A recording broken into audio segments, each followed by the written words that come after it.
Hello mga ga, marami pa ring nagtatanong sa ating recipe ng classic pandesal. Kaya ito na, gawa na lang natin ito ng video para lahat na po ay makakita. Kaya tara na, simulan na po natin. At para mapadali yung ating video ngayon mga ga, ay yung mga ingredients natin nasa video screen lang natin ay pagsamasamahin lang natin yan. Kung wala kayong mga bread improver ay okay lang ho yan, huwag nyo na lang lagyan. Huwag nyo nang pilitin, okay lang naman. At dito sa ating harina ay pwede naman tayo dito gumamit ng all-purpose flour. At baka dito sabihin nyo mga ga na ma'am bakit walang itlog? Mga ga, sa aming pandesal hindi talaga kami dito naglalagay ng itlog, mantika lang yung nilalagay namin. At lagyan lang natin ito ng powdered milk. At kung gusto mo dito gumawa ng kalahating kilo lang na yung nag-umpisa ka pa lamang ay hatiin mo lang yung mga ingredients natin. Pero ga, pag seryoso ka na talagang magbe-bake, na yung magbe-bakery ka, ay recommend ko talaga sa'yo na bibili ka ng bread improver. Kasi sa mga ganitong recipe ay maganda talaga na mayroon itong bread improver para lalong ma-enhance po natin yung ating dough. Na yung ating dough ay maganda yung texture, maganda yung alsa at ang tibay ng ating dough. Na hindi siya madali-daling mag-deflate. At dito sa ating video ay ginamit natin dito ay margarine lang. Pero pwede tayo ditong gumamit ng shortening.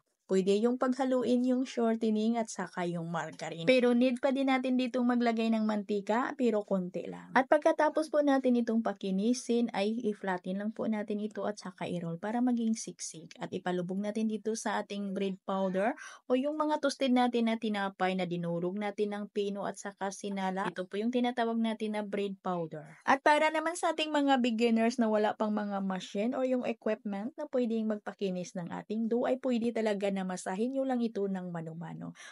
Kahit wala kayo niyan, na pwede talagang makagawa lang kayo nito sa pamagitan ng po ng honey ring. Kasi pwede lang po talaga masahin ng mano-mano yung ating pandesal. Ako kasi mga palangga sa ating video ngayon na hindi po ako pwedeng magmasa dito ng mano-mano kasi medyo matagal din ho yun, ay marami po tayong ginagawa. At bago po natin ito putol-putulin ay i-rest muna natin ito ng mga 30 minutes para lumambot yung ating dough. At pagkalipas ng 30 minutos ay malambot na po yung ating dough, pwede na po natin itong putulin. At nasa 25 grams yung putol ko dito mga ga. At ang bintahan namin dito ay 2 piraso ay 5 piso. At ipantay lang po talaga natin yung pagka-roll natin ng ating dough para maging pantay din yung timbang. At pwede talaga ninyo lagyan ito ng palaman ng cheese sa loob. At yung timbang natin dito ay pwede nyo pong iba-ibahin. Depende na ho yan sa inyo kung ilang gramo ho yung gusto ninyo dito na putol.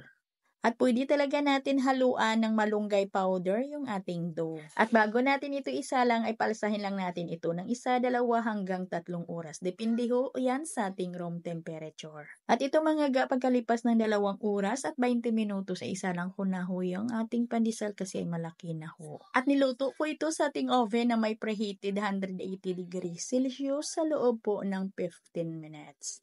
At mga ga, hanggang dito lang po yung ating video. Maraming salamat. Ito pong muli ang inyong Kainday Tinapay at bye-bye.